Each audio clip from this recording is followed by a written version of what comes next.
A couple stories related to confessing our sins to each other, just to give you an example of the impact and benefit of it.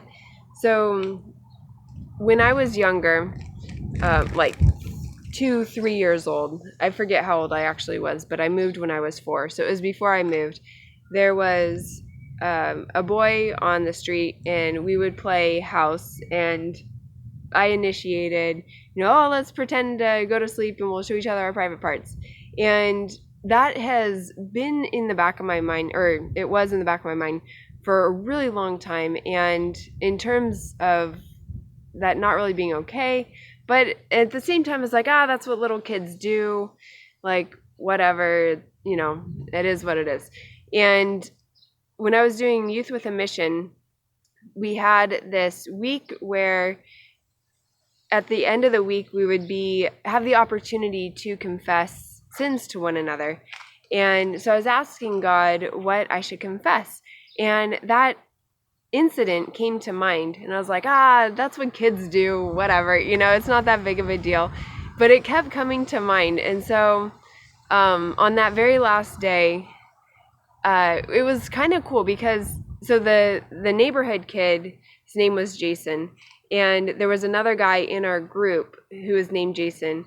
And so Jason in our group shared the situation where when he was little, a girl had done something like that to him, and he expressed how it had affected him, which was a perfect opportunity for me. So afterwards, I went up and then I asked Jason for forgiveness on behalf of that girl that did that to him, and I confessed what I had done. And I really didn't think that it would be that big of a deal, but I broke down in tears, and it was just way more emotional than I thought it would be. And people prayed over me, and I didn't realize it until I'd been set free. But after getting set free from confessing that, which, it was something that happened when I was like 2, 3, maybe 4 years old. But from confessing that, I realized that this spirit of, I don't know what it was, almost like prostitution or something, was broken off of me. Up until that point, even though I had never, I'm still a virgin. I'd never had sex. I've never masturbated. I've never seen or touched anything. I haven't done that, but I had this sense that I made men dirty and that I was dirty. And when I confessed that and they prayed over me, that was all wiped away. And before that, I actually, even though I hadn't experimented sexually other than that little thing when I was 2, 3, 4 years old, I had this feeling that I was like a prostitute, that I made men dirty. Anyway, so after that, it totally got broken off, and now I feel clean. I don't feel like I make people dirty anymore, and it's just been so freeing.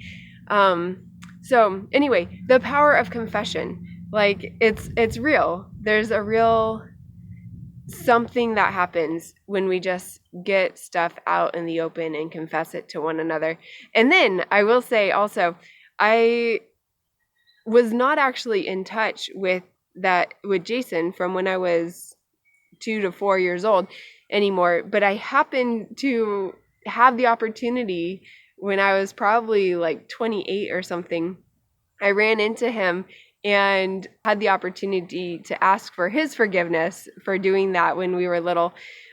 It was meaningful to me. I don't know if it was meaningful to him. I hope so. But it was neat that God also arranged that opportunity for me to actually ask for his forgiveness and to apologize for doing that when we were 2 to 4 years old. So anyway, if you have things like that from when you were younger and it's that's no big deal, that's just what kids do, it really could be worth taking it seriously and confessing it to somebody. And then also, if you're a parent, know that little kids doing things like that opens up spiritual doors to bad things. We are the ones that give the devil a foothold, and by me doing that, it gave the devil a foothold in that area. And so it's not just a thing that little kids do, but it could actually have real impact. So anyway, it's worth exploring and getting clean and set free and all of those things. So I hope this helps.